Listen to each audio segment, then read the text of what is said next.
তিনি খুব শিগগিরই বাংলাদেশে আসবেন এবং তিনি তার ট্রিটমেন্ট বাংলাদেশে প্রোভাইড করবেন উইদাউট এনি কস্ট। ডক্টর মালা আল কুর্দিস্তানি বাকশক্তিহীন ব্যক্তির মুখের ভিতরে হাত দিয়ে কোরআনের আয়াত পড়লেই জবান খুলে যাচ্ছে। কোনো বধির কানে শোনে না এমন ব্যক্তির কানের ভিতরে আঙ্গুল ঢুকিয়ে কোরআনের আয়াত পড়ে টান দিচ্ছে আর তার কানের আওয়াজ পর্দা খুলে যাচ্ছে। সুবহানাল্লাহ। এজন্য জীবন্ত কোরআনের মুজিজা। তিনি বহু অটিজম শিশু যাদেরকে চিকিৎসা করেছেন, জিনগ্রস্ত ব্যক্তির সামনে আয়াত পড়ছে, তিনি ঠিক হয়ে যাচ্ছে। আল্লাহু আকবার কাবীরা। কোরআনুল কারীমের আয়াত দিয়ে চিকিৎসা করে দুনিয়াব্যাপী ব্যাপক আলোচিত হয়েছেন ইরাকের ডক্টর মালা আল কুর্দিস্তানি। তিনি কোরআন থেকে যখন চিকিৎসা করেন তখন তার একটি আয়াত আমি বেশি খেয়াল করেছি। কোরআনের যে আয়াত তিনি সবচেয়ে বেশি পড়েন, ওয়া নুনাজ্জিলু মিনাল কুরআনি মা হুয়া শিফাউ ওয়া রাহমাতুল লিল মুমিনিন ওয়া লা ইয়াজিদু الظالمين إلا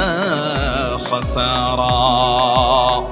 আল্লাহ বলছেন এই কোরআনকে আমি নাজিল করেছি মুমিনদের জন্য রহমত আর শিফা হিসাবে। মানে কোরআনুল কারীমের আয়াত, এই কোরআন মুমিনের জন্য শিফা। এটা বাস্তব জ্বলন্ত মুজিজা প্রমাণ দেখছি। ডক্টর মালা আল কুর্দিস্তানি যখন এই আয়াত পড়ে কোনো বধির ব্যক্তির কানের মধ্যে ফু দিচ্ছে, কানের আওয়াজ খুলে যাচ্ছে। সুবহানাল্লাহ। বাকশক্তিহীন, কথা বলতে পারে না এমন ব্যক্তির মুখে হাত রেখে তিনি কোরআনের আয়াত পড়ছেন। মুহূর্তের মধ্যে সেই ব্যক্তি বলছে লা ইলাহা ইল্লাল্লাহ।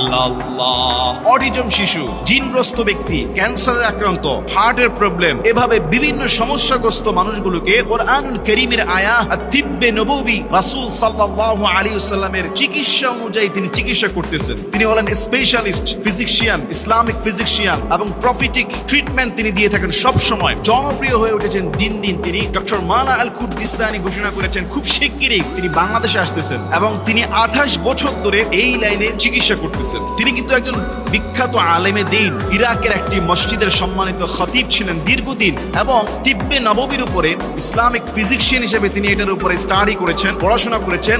সেখানে তিনি সেন্টার খুলেছেন। ডক্টর মালা আল কুর্দিস্তানির এই চিকিৎসা ব্যাপক প্রচারিত হয়েছে। হ্যাঁ, কিছু কিছু জায়গায় একটু আলোচিত সমালোচিত হয়েছে, যেমন তুরস্কে তার যে ইসলামিক সেন্টার ছিল, ট্রিটমেন্ট সেন্টার, সেখানে পুলিশ রেড দিয়েছিল এবং সৌদি আরবে মদিনাতে তিনি একবার পুলিশের সম্মুখীন, জেরার সম্মুখীন হয়েছেন। তো আসলে চিকিৎসা করতে গেলে 100 জনকে চিকিৎসা করলে 100 জনই সুস্থ হবে, বিষয়টা কিন্তু এমন নয়। সমস্ত সুস্থকারী এবং মানুষকে শিফা দানকারী মালিক একমাত্র আল্লাহ তাআলা। অনেক সময় ব্যক্তি বুঝেও আল্লাহ তাআলা তাকে শিফা দেন না, হয়তো তাকে পরীক্ষায় ফেলে রাখেন। একজন আইয়ুব আলাইহিস সালাতু ওয়াস সালাম, তিনি একজন নবী হওয়া সত্ত্বেও 7 বছর কি প্রায় 18 বছর পর্যন্ত অসুস্থ ছিলেন। বিভিন্ন বর্ণনায় এসেছে তিনি অসুস্থ ছিলেন। তিনি দোয়া করেছিলেন রাব্বি আন্নী মাসসানি আদ-দুররু ওয়া আনতা আরহামুর রাহিমিন। আজ পর্যন্ত সেই কোরআনের আয়াত আপনারা খুলে দেখবেন, সূরা আম্বিয়ার মধ্যে রয়েছে। ডক্টর মালা আল কুর্দিস্তানি তিনি এই তিব্বে নববীর উপরে রাসূল সাল্লাল্লাহু আলাইহি ওয়াসাল্লামের চিকিৎসা পদ্ধতি, পরামর্শ এবং সাহাবীদেরকে তাদের জীবন অভ্যাস, খাদ্যাভ্যাস এগুলোর উপরে রিসার্চ করে তিনি এতটাই অভিজ্ঞ আর জনপ্রিয় যে কোরআনুল কারীমের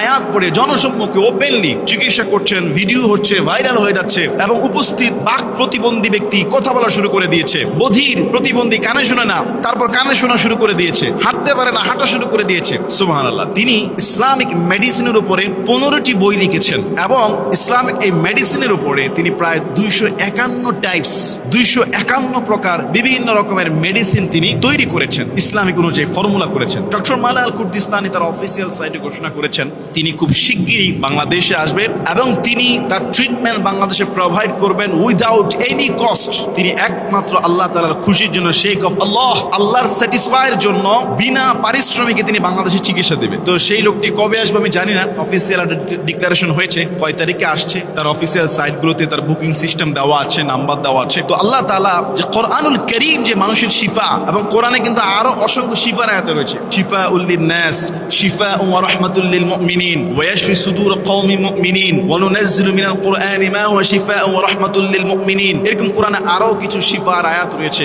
শিফার সূরা রয়েছে। আসলেই যে এগুলি মানুষের রোগ মুক্তির উসিলা, তার বাস্তব জ্বলন্ত মুজিজা আমরা ডক্টর মালা আল কুর্দিস্তানির চিকিৎসার মাধ্যমে দেখতে পেয়েছি। তা আল্লাহ তাআলা তার এই খেদমতকে কবুল করুন এবং কোরআনের চিকিৎসা নিয়ে আমাদের সবাইকে উপকৃত হওয়ার তৌফিক দান করুন। আল্লাহুম্মা আমিন।